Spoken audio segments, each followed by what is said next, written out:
welcome Manila Bay mga idol. So ito yung Manila Bay. So sa hindi pa nakapunta, ito yung Manila Bay. So simpleng tourist spot lang siya.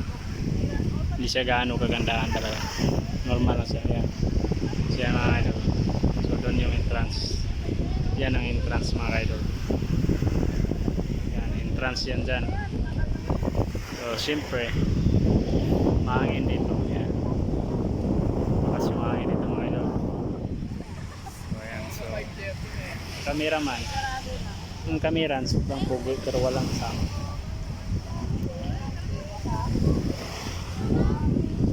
Sobrang pugoy pero walang kasama kaya hindi pwede. Dili mahalin mga idol. Hindi kita mahalin na ni kayo. May umantay ka upan nga chicks. Batasan chicks na ni mga idol.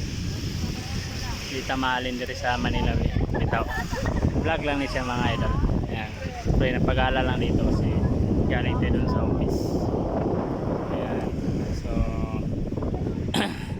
hanggang dyan na lang siguro mga ka-idol. Siyempre sana gusto naka-like, subscribe and like and share, comment. Thank you. God bless.